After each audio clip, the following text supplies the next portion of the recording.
Sapat. Kailangan mo lang ma-overcome yung ano.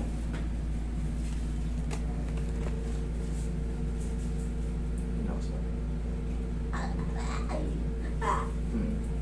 Sige, sigaw mo lang.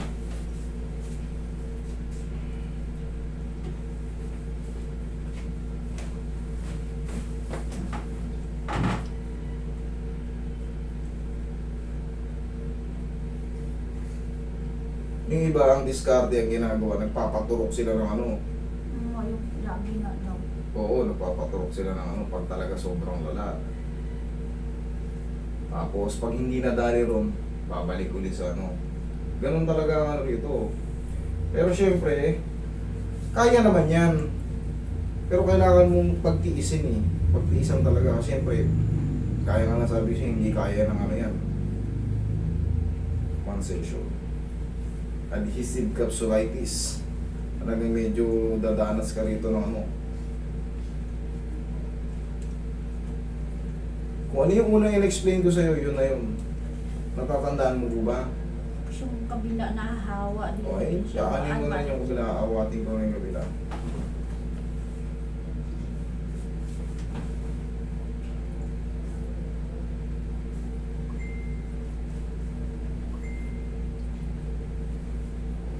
Yung tinuro kong exercise, paano? Yun nga yung pinagagyan yan. Yan, lakasan yan.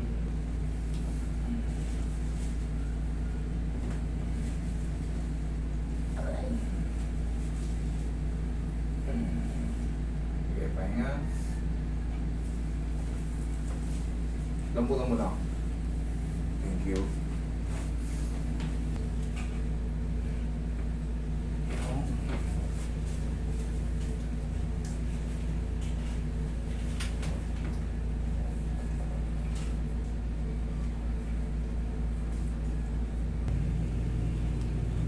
Aray, ay. Thank you. Sige, sigaw lang. Ha! Ganun yun. Para sumingaw yung ano. Ito nga yung pinakamaano. Pagkaano siya, parang kala mo napulikat na ayun.